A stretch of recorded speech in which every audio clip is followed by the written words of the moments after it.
Hello, and welcome to the Gooseboyz podcast. Hello. My name's Aaron Eads. I'm your host, and with me today, as always, is... Sherwood James, the other host. The co-host, as I like to call him. What we do here on this podcast is we read the Goosebumps You book. gotta talk to the viewer like they're stupid. I'm doing the intro we do every time. What we do on this podcast. Listen here, fellas. We like to read the book and then watch the same episode. We're going through it in the episode airing order. Some people have been a little bit confused by that. Because the listings of these episodes are in like 50,000 different things of like, they're in a different order on Netflix. They're in a different order on Wikipedia. We're going by the air date of the episode and the corresponding book. Seems like a lot of old media airs shit out of order. Yeah. Like we were watching Red Dwarf, and like season 2 is just like weirdly out of order, so jokes just like don't line up, and then characters disappear for multiple episodes, and then are back in the next season. It's funny that you mentioned Red Dwarf, because every time we're watching it, characters constantly say like, "Oh, you don't have the ability to go outside of your programming."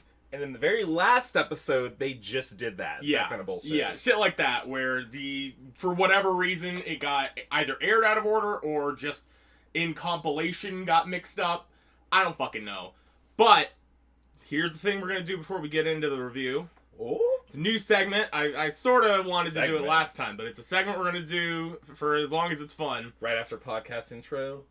What is R.L. Stine's full name? We have looked this up multiple times, and we always forget. So I have it here. I have the answer, and I know what it is. Robert Langdon Stein. That's the one I kept saying. Of course it's not that. It's Robert Lawrence Stein. Robert Langdon's from Da Vinci Code. Sure. I haven't seen that in a long the time. Dan Brown literary classic. Never read it. Only ever saw the movie once. Tom Hanks. Angels and Sorry. Demons, baby. So, this is the sequel to The Curse of the Mummy's Tomb. Do you have the book around? I have both books. I have 2 copies of Curse of the Mummy's Tomb and 1 copy of Return of the Mummy and a copy of the next book right here, but we're not talking about that yet.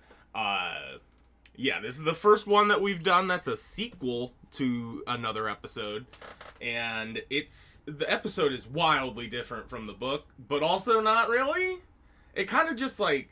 It's super condensed. Super duper condensed. Like, more than most of them, it feels. Like, they just go straight into the end game, like, the moment the episode starts.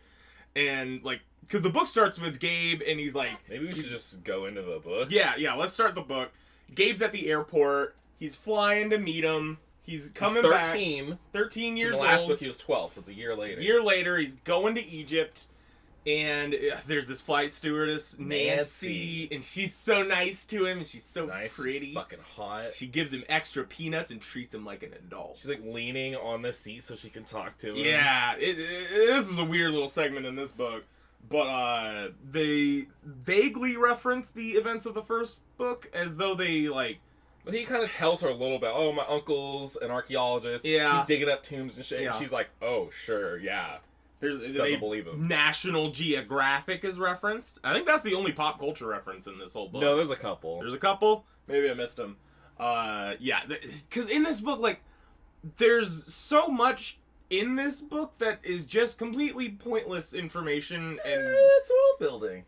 You could call it world building, pacing, or tone, or whatever, but ultimately, like, there's like 30 pages of events that take place in this book. And the rest is just them, like, standing around, talking, being worried. A lot of worrying in this book. There's one thing I hate in my stories. It's characters talking. Alright. So, Gabe's alone at the airport, and he can't find anyone. No one speaks English. Well, first, he pulls out his mummy hand. Oh, yes. For the last book. His summoner. That cost him $2 at a garage sale. In the episode, he bought it at the airport. And that's not the story. Well, that's not the Gabe I know. In the previous book, he did mention he brought it at a garage sale, but he's bringing it up again to remind you in this one. And he says it's always warm. New detail. The hand is always warm, but right now, it's ice cold. Cold as ice. And it's willing to sacrifice him. Yeah, he's in the airport. In the airport. No one's speaking English. And then someone comes up to him and says, "Taxi? American taxi?" And he's like, "Oh, Uncle Ben, you got me!" And he like, one of his classic pranks. One of his classic pranks, rips it off, and it's just this angry, bald Egyptian man staring at him. And it wasn't Ben. I think the chapter ends on that, so yeah. It's like, scary. Scary, sort of. Not really a fake out, but it's that type of... The last part of the chapter is, and then I pulled it off. It wasn't Uncle Ben. Yeah, it's that, like, he'll just... R.L. Stine has a penchant for just cutting off chapters to randomly have a scary thing happen. Well, it is a horror series for children. I know, it's very simple, but it's like, it's just so repetitive. It happens, like, every chapter. I'm wondering if the show took its cues from the books, because every time they do a commercial break, like, every 2 or 3 minutes, it's like, boom, cuts commercial. Yeah, I mean, yeah, it follows the same basic format. I'm wondering if they got it from the books, or are they just doing that because they got to throw those commercials in there? It's probably a column A, little column B. So, yeah.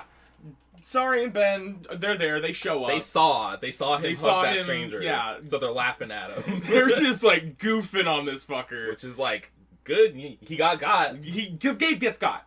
Gabe gets got every instance in his life. He's always getting got by Sari. She's, like, one-upping him and pulling pranks. And then he looks like a fool. And then Uncle Ben laughs. And then he's like, "Man, I'm never going to be a fool again." And then the next page, he's a fool again. So, they're going back to the pyramid. Ben is, like, super excited about it. The new pyramid's twice as big as the one in the first book. Oh, and we get a new piece of information that Sari's mom died. I always thought it was Sari. We pronounced it as Sari for the entire first episode, and I pronounced it that way when reading this book. But apparently that character's name is Sari. If we're going off the episode, I don't know. Yeah, I don't know if I trust anything from there. I don't know if this Canadian's children's show is the best resource for Egyptian pronunciation. But we're probably just going to keep saying sorry because we've said that too much. So they find out, well, he says Sari went to a boarding school in Chicago because her mother died at 5. But Uncle Ben is still traveling around Egypt and shit, doing archaeology stuff. So she only sees him in the holidays and during the summer. Yeah, it's a little strange situation. But she's a champion skier and tennis player. And in the episode, she's like very athletic. A 4-foot goblin. Oh yeah, she's like a foot shorter than him in the show. Yeah. In the book, she's like an inch taller than him. Yeah, she's supposed to be taller than him and like better looking, gorgeous, super smart. Like Gabe wants to fuck his cousin based on the way he describes her in these books. He wants to fuck his cousin, man. When he first saw her in the airport, she was wearing I have it right here. She's wearing denim cutoffs and a green tank top. And she's like slim, taller than him, beautiful, good looking. But he really wanted to fuck that flight attendant. Oh yeah, Nancy, he wanted to. He may have, based on some of the verbiage there. He was like, man, I like this woman. Oh yeah. Gabe is a horny little fucker. Like, because shortly after this, we meet a different character that he also wants to fuck. But Ben has a gift for Gabe. And it's an amber scarab that's been a scarab encased in amber for 4,000 years. And Gabe's like, "Wow, cool." And Sari's scared. Sari's scared. She doesn't like bugs. She says, "Ew, a bug." Well, she's not scared, but she's grossed out. Yeah, in this one, Sari seemed like, in the book, she seemed way more easily scared. But then in the episode, she was like sociopathic. She was the one doing all the shit. Well, the show is really different because they condensed all of it into, like, honestly, the whole show could have been, like, 10 minutes for all I know. Yeah. She basically said, like, 3 things, like, "Oh, what are you, scared?" And then teases him a little bit, and then she's scared for, like, a second. Yeah. But, oh yeah, when they arrive at the campsite outside the pyramid... There's a camera crew. First thing they see is a camera crew. And then they see a mummy start running or walking towards them, shambling. And Gabe freaks out because Gabe's a fucking idiot. And guess what? Fake out. It was Ben's partner, Omar something. It was just some fucking actor who was working on a Band-Aid commercial with the camera crew. Yeah. He's a guy. And then Sari was scared, but she pretends like she wasn't. And Gabe is like, but you were scared too. Gabe just Fucking whines. whining little bitch. Whines the whole goddamn time. 13, grow up. There's a specific line that Gabe says nothing bad can happen on this trip. Ice cold mummy hand. With his ice cold mummy hand and his ancient scarab. So when they Ben gives him amber on a string with the scarab beetle in it, and he says the Egyptians believed that scarabs were a symbol of immortality. And the bite of a scarab is instant death. Instant death. Did a little research on this, no one believed that. Really? Like, is that not an information? Is that not true information? No. Surprise. Scarabs Robert Lawrence made this up. Do you know what scarabs are? They're just like a beetle, aren't they? They are a dung beetle. They roll up shit, which they kind of believe, like, oh, the dung ball is like the sun as it's rolling it across, so it's like the setting sun. That kind of bullshit. But they were super popular as jewelry around 2000 BC. So the 4,000 years ago from, we're in the millennium, like 2000 AD. 4,000 years ago would be 2000 BC. So 4,000 years ago is kind of correct, but that's when they kind of started getting hot. Before then, it's like, oh, here's a little circle bead or whatever. But then scarabs are like, oh shit, we can make beads out of these. These guys are cool. We can carve some scarabs. They were like the hot thing for hundreds of years, really. But immortality and instant death, nothing. It's part of the lore. It's all part of the lore. They had minor burial rites, but nah. So yeah, they're hanging out. But Sari's like, she gets serious for a moment, and she's worried about her dad. Because he's acting all excited, like this could be the biggest discovery of his career. But if it's nothing, it might destroy him. Oh yeah, the tomb they found is the cousin of Tutankhamun, Prince Khoru. Prince Khoru. That's what it's spelled like, but then in the episode they said Horu. In the episode they also spelled it with just an H. Yes, but I think that's partially the Netflix, like whoever's subbing it is just like doing it by ear. Could be. And they're not doing the research into it. Because I don't really trust the actors. I also, I would not trust this episode for jack shit. Yeah, and while they're having their talk, there's somebody like reaches into the tent and scares them. But it's actually a new character, Neela Ramad, who's a reporter for the Cairo Sun. And she's, again, Gabe wants to fuck. He's like, oh man, she must be a movie star with how great looking she is. Oh yeah. Loves those beautiful women. Can we talk for a second about how fucking Gabe's actor in the episode is like the most obnoxious? Like he's appropriately obnoxious. You think that kid is obnoxious? Yes. Okay, keep that in mind. Like his voice is so fucking grating where he's like, Sari. Kind of doing like a 90s like radical voice tone. Yeah, it was real bad. Gonna discover these pyramids. Out here with my Uncle Ben, we're gonna go into this ancient tomb. No one's ever been there, and I'm just a normal American kid. So when he got the necklace, one of the first things Sari did was like, oh, he felt a pinch. It was the scarab. I was gonna die. It was Sari. Fake out. She did another fake out. There are like 6 fake outs in this book. And he says he wants to punch her. But he says, I always liked my cousin, except for the times when she was being so competitive and so superior. We always got along really well. Except she's always ragging on him. Like, she's always pulling one over on him. It's like 1 or 2 instances where her dad might be dead that she's somewhat normal. And like other than that, she is just dogging on this dude. Well, she lives at a boarding school, so give her a break. Yeah. And yeah, so Neela Ramach also has an amber necklace, but hers doesn't have a scarab in it. What does that mean? Hopefully it's not bad luck, she says, because the immortality and the good luck of the scarab.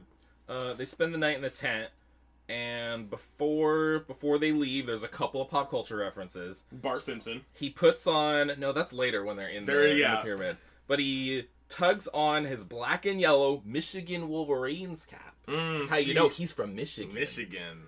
And he's going to get breakfast, and he didn't see any Frosted Flakes. Yeah. So he pours a bowl of Raisin Bran. And Sari manages to turn it into a competition by saying she got more raisins than him. bitch. But, like, I never saw the raisins and Raisin Bran as, like, the crown jewel of the cereal. Are you kidding me? Dude, as a cereal connoisseur, Raisin Bran is one of my favorites. I've never Because really the cared. raisins give the quote-unquote healthy bran flakes Yeah. a little bit of pop. And, yeah, I do like the contrasting texture of the chewiness of the Yeah. raisins with the crunchiness. It's, like, perfectly balanced and tastes sweet enough without being, like, Fruit Loops. You know, I haven't, now that I think about it, I haven't had it in like 20 years, so my opinion on it may have changed.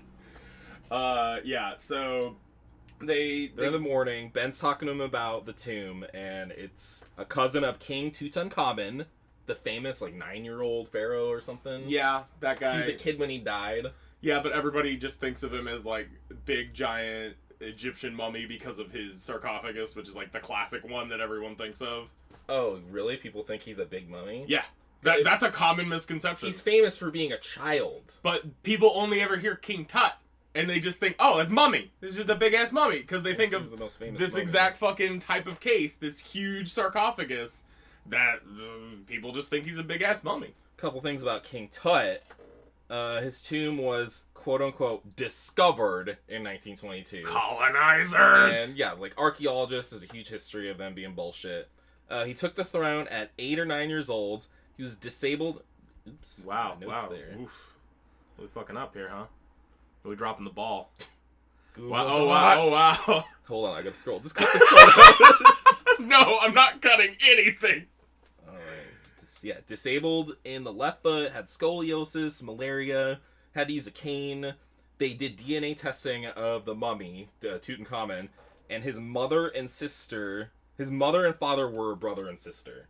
And then he married his half-sister. He's 9 and got then, married?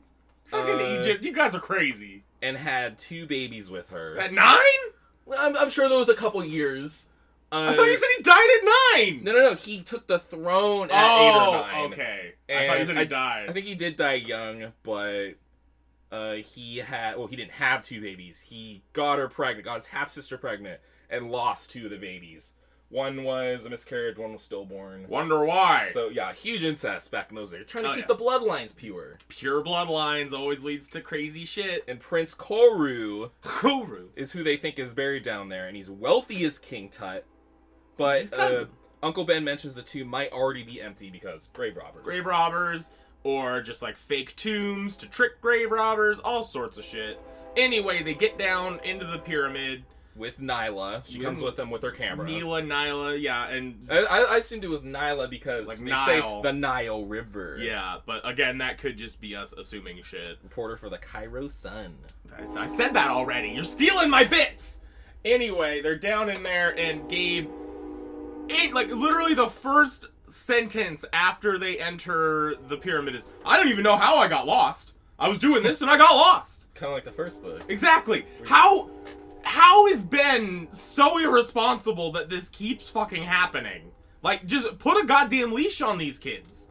Anyway, Gabe falls through yet another trapdoor into yet another fucking magical tomb, but this time there's millions of spiders crawling all over him. And then a snake falls and is trying to bite him. This is about... It kind of jumps at him. But this is fake out number, 3. And come on, it's like fake out number 10 at this point. I'm pretty persnickety about what I count as an actual fake out where they say it's one thing, and then it's not that thing. And it was just a rope. That's most of Goosebumps scares, though. It's like, oh, it was something! But it wasn't. I just wasn't looking close enough. Yeah, I thought it was actually a giant spider, but... A monster came out and killed me! But it was just my dad. Yeah, he just jump scared me, and I thought I had a heart attack, but I didn't. And that's when I knew I was dead. Next chapter. I wasn't dead.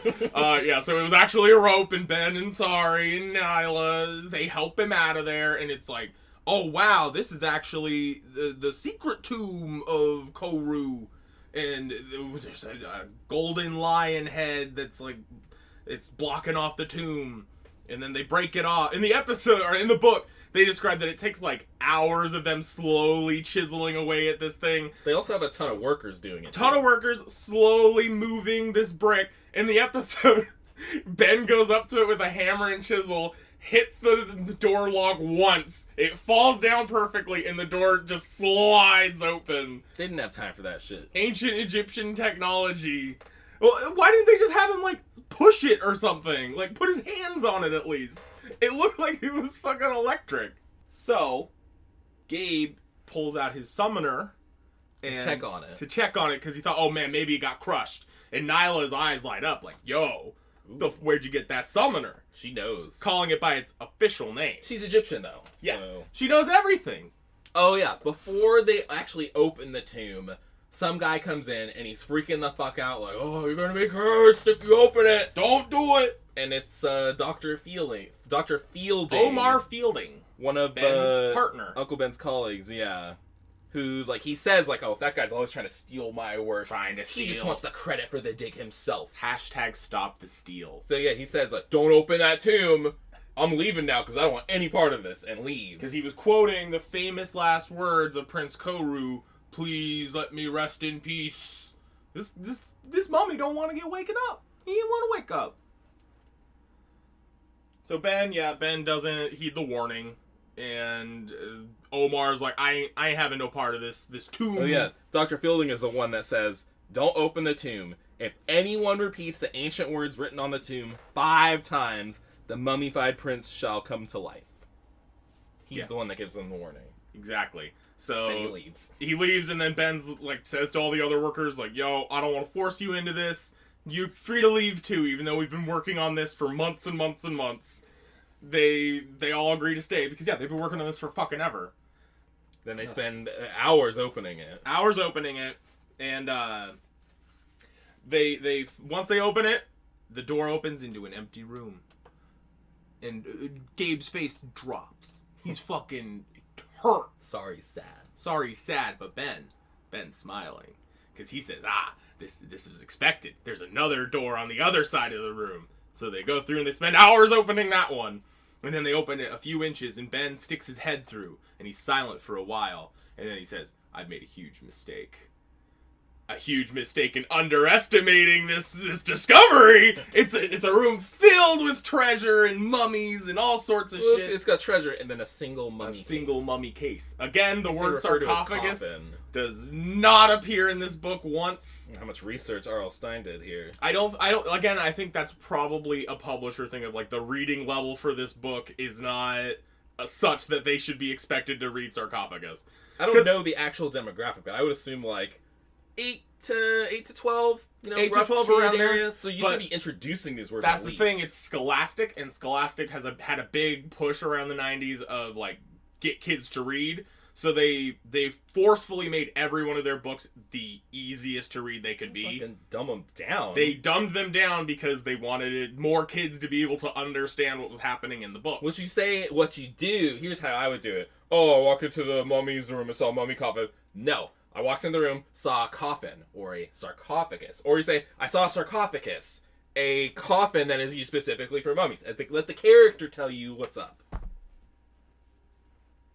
They get in there, they see the treasure. They're looking at the mummy, but then they're interrupted by the police. Well, no. 4 police officers. Before that, they open up the case, they see there's a mummy in there. It's small and shriveled and tiny. They see like the skull is exposed a little bit, and it's Gabe's size, so it's the size of a child. The size of a small boy. 13-year-old boy. And then, the cops come in with Dr. Fielding, and that's, again, a fake out, because, the cops are just here to protect all of it. The cops are here for good reasons, but Ben does not trust Dr. Omar Fielding whatsoever. Yeah, the Fielding comes in, and he's like, oh, I brought them to protect you. Haha. Oh, look at this great discovery we found. He didn't want any part of that earlier. Yeah, so then they leave the pyramid and they go and get some burgers. And they're discussing how, Ben just doesn't trust his partner.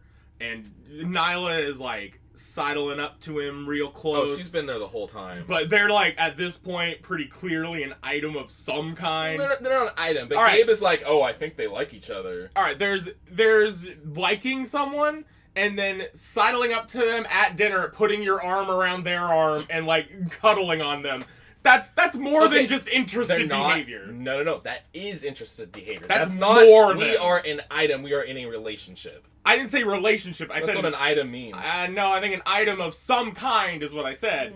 And that means that there's a relationship is clearly progressing there. I see item as, like, a defined label of a relationship. Well, agree to disagree. I disagree. You disagree with my disagreeing? So they're talking and shit. Dr. Fielding isn't even there. Sorry eats 2 burgers, and Gabe can only eat 1, because Gabe's a little bitch. Oh yeah, Sorry's like, oh, Uncle Ben, tell us the words. Tell us the words. It wasn't Sorry, it was Nyla who asked. No. Sorry is asking him. And then Nyla says, right after that, yeah, Ben, what are the 6 words that you have to say? To raise the mummy from its sleep. And Gabe looks for his mummy hand, and he can't find it. And then Ben says, he tells them the words, which are... I didn't write them down. I did. Teki Karu, Teki Kara, Teki Kari. In the episode, they kind of just take like the 3 words that aren't techie. It's Haru, Hari. Haru, hara, hari. And you only have to repeat them 3 times. But in the book, you have to say those 6 words. 6 5 times. times total. 5 times, yeah. Very weird amount of numbers just being associated with things. So right after he says that, he's like, oh, I gotta go take a phone call. And then Nyla leaves. And then Sorry asks Gabe, like, oh, do you think she likes my dad? In a moment of seriousness. Yeah, I think she does. And then she's like, do you think my dad likes her? And Gabe's like, absolutely. Oh, he knows. He knows. Who wouldn't want to get in that Nyla? He said earlier she looked like a movie star. Yes. With her green eyes. That she's so great looking was a quote of his. So, Nyla then shows backup. No. Someone else asks, it's just them is alone. anyone there? No. Before that, they're alone, and Gabe wants to scare Sorry. She's like, oh, whatever, I'm not going to be scared. He grabs... No, he doesn't grab the mummy hand. Yeah, he's going to repeat the words. So he's like, oh, Teki Karu, Teki Kara. And he says it 4 times. And he's like, oh, I'll say it again. And she's like, whatever. Go for it. So he's thinking, right now, wait a minute, what about all those movies where the person is going to get in the mummy's tomb or they're going to do the thing that activates the curse? And then he's thinking, like, do I want her to think I'm chicken? Yeah. So he says it. Yeah, there's a line where he's like, no, dumb movies, but I love them. Like, why are you justifying yourself to us, Gabe? You're the one shitting on these movies. Yeah, so... Then Dr. Fielding. Then there's this mysterious voice that asks if they're there, and it's Dr. Fielding, another fake out, and he's like, oh man, yeah, where's your dad? I gotta talk to him. And they say, oh, he's in the communications tent, make him a call. And he just wanders off as though he didn't even care about him. And then Gabe and Sorry are like, I don't trust that Dr. Fielding. We should follow him. So they follow him to the communications tent, and they see him and Ben, and they're arguing. And it looks like Dr. Fielding is pushing Ben out the tent. Well, he pulls him out of the tent, and then he's like pushing him along. Yeah, pushing him, and they're arguing excitedly as they go to the pyramid. So Gabe and Sorry follow him to the pyramid. But they're inside, and Gabe and Sorry decide to stay outside because they don't have any flashlights. But then Gabe decides to just go get flashlights, not telling anyone else in the camp that, hey, maybe something's wrong with your boss. Why don't you go help us? So he gets the flashlights. Dr. Fielding pushes Uncle Ben into the pyramid. They're sitting there for a while, arguing about, like, did he push him? I don't know. Yeah, they couldn't tell. Couldn't tell. And then Dr. Fielding leaves alone. And that's when Sorry is like, yo, Dr. Fielding, where's my dad at? He doesn't respond at all. So then Gabe's like, okay, let's go get some flashlights and investigate this. Yeah, because, Dr. Fielding leaves and he's in, like, a state. Like, he's, like, stunned. Can't even say a word, doesn't even notice they're there. So, then Gabe goes and gets flashlights and they run into the pyramid and they get lost, like, immediately, but then they immediately find their way to where they're going. They follow some footprints. Into the mummy tomb. Straight to the tomb with all the treasure and shit. Straight in there. Yeah, they look around, but they notice that mummy case, it's closed when it was open earlier. So they rush over and they open it, and inside is Uncle Ben. But then they hear something behind him, and they realize if Uncle Ben's in the sarcophagus. The sarcophagus. Fucking Pokemon. If Uncle Ben's in the sarcophagus, then where's the mummy? And they turn around and the mummy's like shuffling towards them. And it stinks. It stinks like duty. They can hear it, they can smell it. And then that's when Gabe is like reaching for his summoner and he realizes it's gone. He doesn't have his mummy hand anymore. And the mummy's bones are breaking as it's coming towards him. Yeah, it's like, it was a pretty good description there where it's like snapping and like jerking around as it's walking towards him. Clearly not a man in a suit because it is a child size. Yeah, not in the episode. In the episode, it was just a normal adult-sized man in a mummy suit. In the episode, in the book, they see it's a mummy when they open the case, and then nothing happens for a couple days. In the episode, it's the boy and the girl alone. They open the mummy case, nothing's in there, and then they turn around, the mummy's right there. And then, yeah, they're trying to, like, duck and weave around this mummy, but then it grabs Gabe, and it's, like, gonna get him. And that's when when a strange figure enters the room. And it's Nyla, holding his mummy hand. Like a Nazi salute, holding it out in the air. Holding it out, and she's like, "Come to me, my brother! Come to me! I am your sister from 4,000 years ago! It is I, Princess Nyla." And she has her amber thing, and she turned into a scarab for 4,000 years every night and crawled inside the amber. She reveals her whole plan Just talks about it for like 3 pages straight, describing that they were brother and sister, they ruled together, and now after 4,000 years, she's finally brought him back, and she's like, I can't have any witnesses. Kill the children! And she stands in front of the door, so they're like trying to run out, but they can't. She's blocking because she's an adult and she can. So then the mummy is like going right after Gabe and just blocking the door. Blocking the door. Mummy is like going right towards the kids with his hands out, but then he goes right past them and to Nyla. Starts choking her out. And she's like, "Why, brother?" And he's, "Please let me rest in peace. Let me rest in peace." And then so Gabe tries to rescue her. Yeah, because even though she just tried to kill them, Gabe wants to fuck. He prioritizes human safety. Yeah. But the mummy's just too strong, and it, like, shakes him off. But Gabe's reaching for her... He picks up the mummy's hand first. Oh, yeah, he picks up the summoner, and then he tries again, but gets thrown off again, and pulls off her necklace that then falls to the ground and shatters.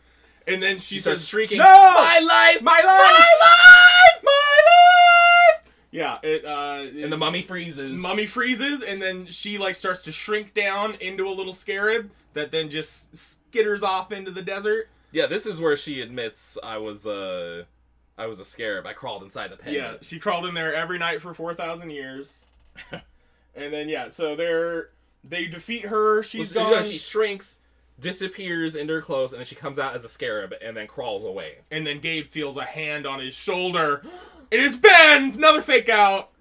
The mummy grabbed him from behind. But it was actually not a mummy at all. So then, yeah, they go out of there. They're eating dinner or discussing the whole outside. thing. Oh, Ben says I was suspicious of her since dinner when she said, "What are the 6 words?" But Dr. Fielding earlier just said, "Oh, there's a warning on the thing." He didn't say it was 6 words specifically. Yeah, but then they were suspicious together. They were suspicious of her. So they went to investigate. But what I don't understand about that suspicion is that she said she's grown up in Egypt. She knows a lot about ancient Egypt.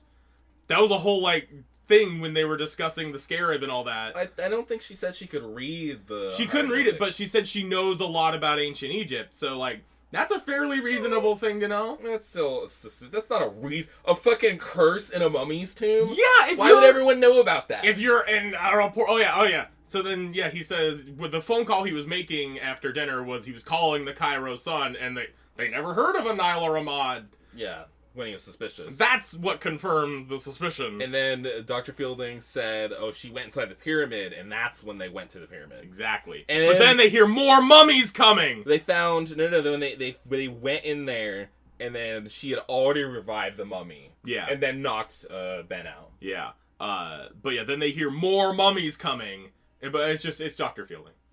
There's just 2 fake outs in a row with, the same plot within, 3 pages. And Fielding shows up with the police, but they tell her, she escaped. They don't even try to tell him what happened. No, they say exactly what happened of, the mummy walked. Yeah, it did that. And they mock this cop because ACAB Ben is cool. Well, one of the cops asks, hey, did that mummy walk? And they say, of course not! Ha! Fucking dumbass cop. Like, So anyway, why would he be suspicious the mummy had walked? Yeah. No one told him that. I mean, wasn't it just like standing in the middle of the room, or was it no, had it was fallen? like over on the floor. Whatever. So they get out of there, and Gabe's packing up his shit, putting all his clothes away, and then they're about to go to bed in the book. They're about to go to bed, and Gabe's saying like, "Oh, I was the hero of the night." He's bragging up a storm. He did technically save the day. Saved the day. He did it. He was the hero. And Sari has to take it. She has to sit there and let him say this stuff. But she teases him, saying like, "Oh, the scarab that escaped, it's waiting to bite you. It's gonna get you." And he's then, like, "Whatever." And then he goes to bed all Gets snug, in and he his says, bed. "I'm never gonna forget this night." And ouch! End of The book. story ends. Gabe died at the end of this book. No. Scarab bite meant instant death. That's okay within the book, maybe. Gabe In real died life, at the end of this that's not what book. Scarabs do. There is no follow-up to this book. This is the end of Gabe's story. After all these years, Gabe has never shown up You again. didn't consider the alternatives. You said Gabe was thirsting after all the women, but his cousin too, right? Yeah. And she pinched him earlier, pretending to be Oh, scared. So maybe She bit his dick off. Whoa, Jesus Christ, these are children, dude. Maybe she was hiding in his Made a bed, mistake. waiting to pinch him. Made a mistake Yeah. underestimating how Or- much these kids want to fuck. Or it was a 4,000-year-old scarab woman. It was a 4,000-year-old scarab Ridiculous. woman that killed him. So yeah, book was better than the episode, but honestly, this book didn't need to happen. It was kind of superfluous. Wasn't great. Went kind of fast. I don't know. Comparing it to the first book, I like the first book so much more. I would give this it's roughly the same, yeah. I would give this one like 3 bumps, as where I give the first one like 5 bumps. There are no like real problems in this book up until like the last bit. No. I got it. In this book, the mummy is confirmed real. It's walking around. It's talking.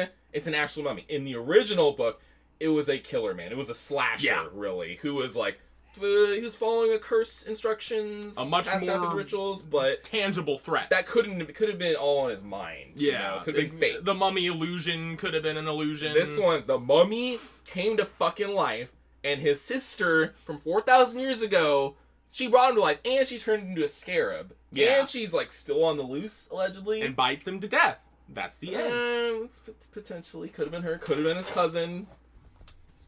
There's more episode differences. Yeah. Sari can read hieroglyphics. Yeah. She's just like, That- this is what this That's just a means. convenience of like combining characters and such. Nina looks 20 to 30 years younger than Uncle Ben, and there's zero romance in the episode. Yeah, they Uncle Ben is honestly on screen for like 5 minutes. Yeah, and he does not tell one joke in the episode, whereas where that's like his entire personality in the books is that he's always joking around.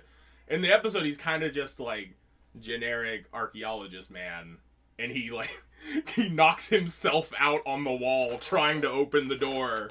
They make a point of saying Nina, or Nyla, Nina. She shows up with a camera and she's like, "Oh, can I take pictures?" And Uncle Ben's like, no pictures. So she's like, "Well, all right." She gets some pictures anyway. Yeah. In the show, She sweet talks him into it. in the show, yeah, she's flirting and shit. In the show, Gabe has a Polaroid camera, and they spend like 2 minutes of him just setting up a shot. Yeah. Yeah. The episode just really goes straight through it all. Ben tells them, "Oh yeah, if you say these words 3 times, hurrah, hurrah, hurry, it'll revive the mummy." Like, no questions asked. Hurry, hurrah, hurry. He Yeah. just tells them. But in the book, she needed the 6 words and the mummy hand in order to summon her brother back. There's like no other workers down there. Yeah. They just go straight down there with Nyla. Yeah. And then Gabe sees in the false tomb. They get in the false tomb. "Oh, there's nothing in here."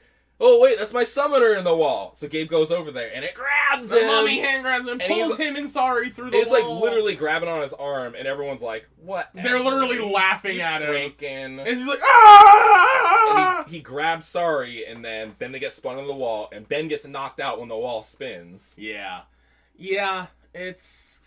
The episode wasn't great. Honestly, I wasn't that into the book either. I give the book 3 and the episode 2 bumps. I give the book a 4 and the episode a 3. That's fair. And The then- book isn't bad. It's just... It is another Goosebump mummy story. It follows a lot of the same beats as the first one, where They're in the pyramid, they getting lost, and then he falls down a hole and he discovers the mummy. He falls in the hole and there's like one tarantula on him. And Gabe keeps getting... Yeah, in the book, there's millions of white spiders crawling everywhere. Like, falling from the ceiling like rain. There are millions of them. And then in the episode, there's one tarantula. It's a single shot of a tarantula on his arm. And he's freaking out for the rest of the episode about it. And then he also sees in the room with the lion seal on the door, the lion's mouth is open when he first sees it. Cuts back to it, it's closed, and then he's like leaning close to it. It opens up right after the spider happens. It opens up and a cobra jumps out at him. Yeah, like a rubber cobra. Comes out of the mouth, and in the literal next shot, it's actually the rope they're dangling from above so he can climb up.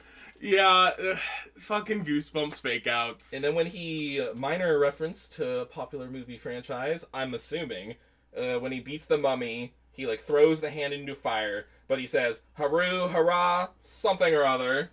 I was thinking Evil Dead there. It's like where he says, Klatu, Verada, Yeah.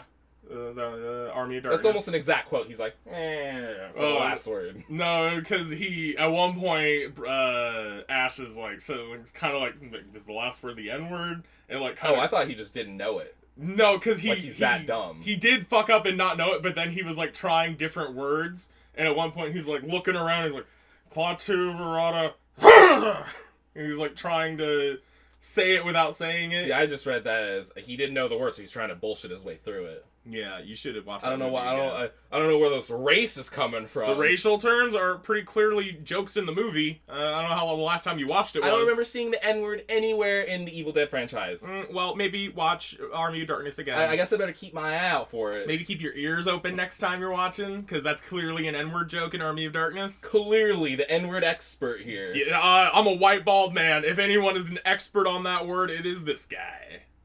In the show, after they beat the mummy, well, they don't really beat the mummy. Yeah, the mummy kind of solves itself. In the book, the mummy freezes, and that's basically it. It's kind of like back where it was.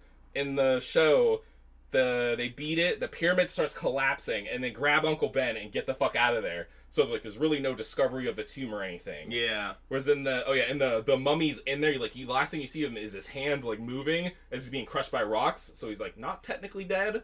But in the book, they discover the tomb and everything. The police show up, they're in the tomb, but all the treasure is there. So Uncle Ben gets his big archaeological dig success. Yeah.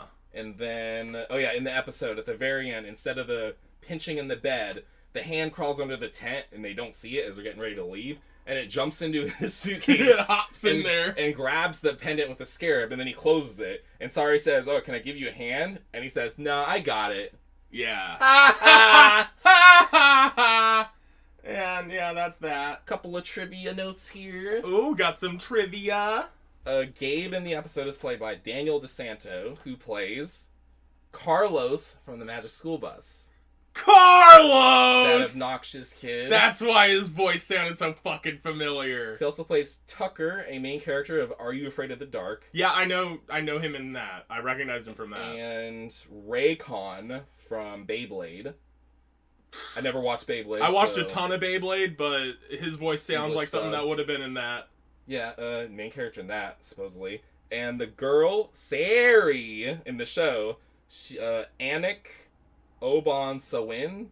Wow. Obon, I don't know how to pronounce that shit. Wow. She is Canadian. Well, yeah, they're all Canadian. Not sure on her ethnicity, because she kind of looked like a Lebanese, like Middle Eastern kind of person, but she was like a foot shorter than Gabe. Yeah. She played Slappy in the show, and Inez from Cyber Chase. Oh, Cyber Chase? PBS classic. So did she voice Slappy? Yes. Really? Yeah. That's strange. And quite a coincidence, because the next episode is the Night of the Living Dummy. Well, yeah, they probably shot it and were like, get one of these fucking kids. Yeah. The Night of the Living Dummy is actually another one where we're going to do a book-only episode, because There's no episode? There's no episode for the first one. They go straight to Night of the Living Dummy 2. It's quite strange. So I don't think I've ever actually read the first story, so that'll be a fun experience. If that's all for that, we need to name this episode. This one? Yes. Okay, book is Return of the Mummy. What do we name the last one? Could be anything. Gotta look really. it up here real quick. Where do you keep this information? It's right here on the episodes. It was the Boys of the Mummy's Tomb. Okay. So this could be Boys of the Mummy or Return of the Boys, Return of Boys Mummy. I'm returning. I'm leaning towards Return of the Boys, but Return of Boys Mummy is pretty good. Return of Boys Mummy. That's just our mummy. That's just a stupid title. Yeah, all right, that's we need fine. a sequel though. We need to make up the sequel. So what I would do, Curse of the Mummy's Tomb. That's number 1. Number 2, Return of the Mummy. Number 3, number 3, Fate of the Mummy. that's good. And Gabe would be dead. Gabe died at the end of this one. In my story, he's dead. Okay, And it that's follows pretty an older Sari as she has followed in Ben's footsteps. good. Whoa! An older Sari. Is this still for children? Yes. Is this still a Goosebumps book? This is still a Goosebumps book because it follows her and her kids. Okay. As There's they- got to be a kid in there. It has to follow a kid. And yeah, it follows her child as she is now the Uncle Ben type character. Ben shows up for like a couple pages as like, he's the retired expert, and he like sends them on their journey.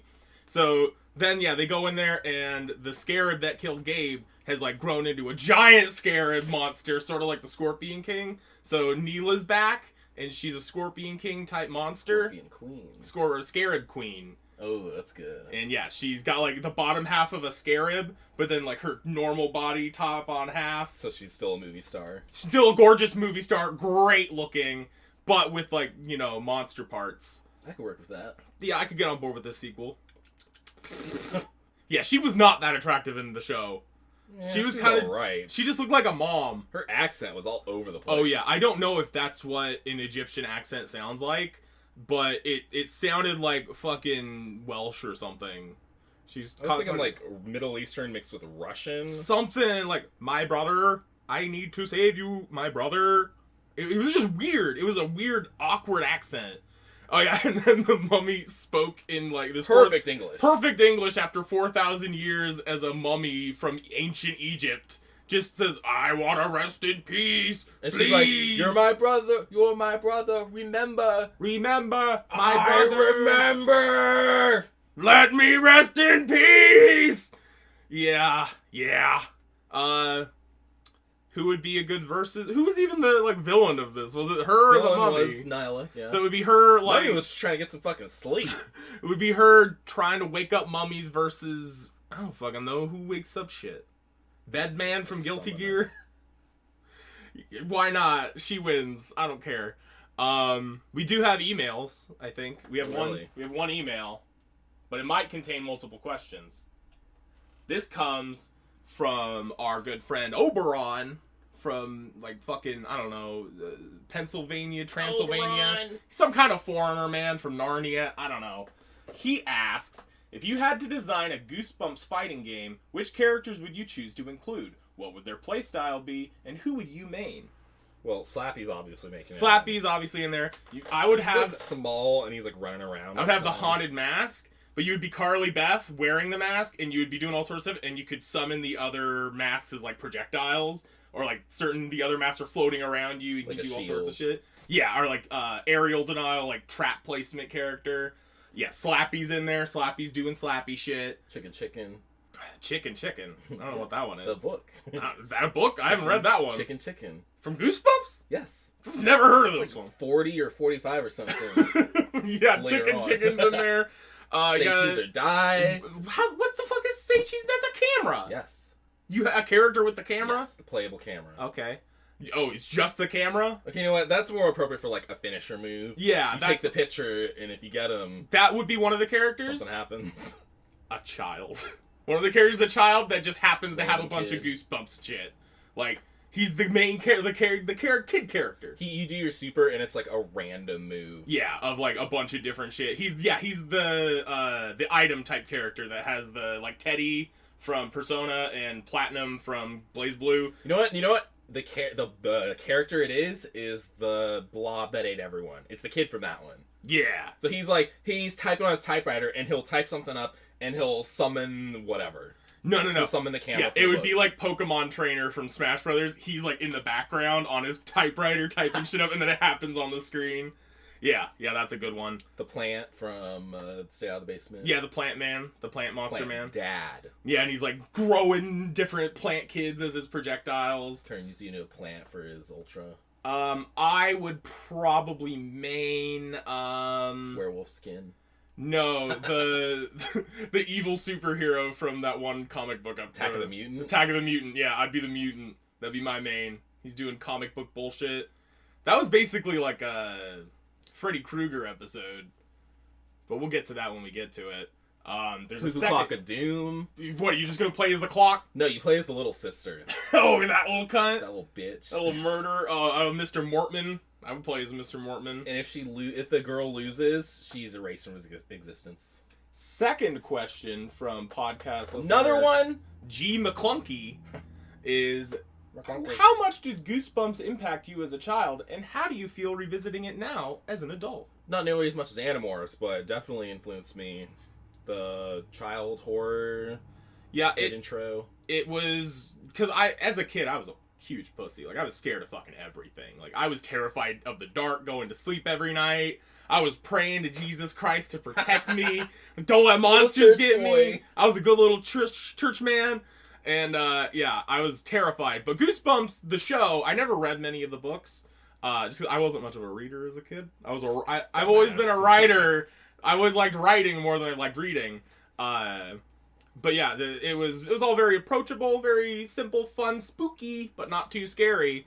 Revisiting it now as an adult, it's pretty repetitive. A lot of it. It's for children. Who would have imagined that children's literature is fairly repetitive when these were pumped out like one a week? You're 28, I'm 31, so we are not the target demographic for this shit. But also, we kind of are because we were the age at the time. Nostalgia, yeah. I'm definitely enjoying going through these books and, like, taking notes and everything, and, like, just from, not to sound like a fucking loser, but, like, the academic aspect of studying. Critical analysis of this literary series.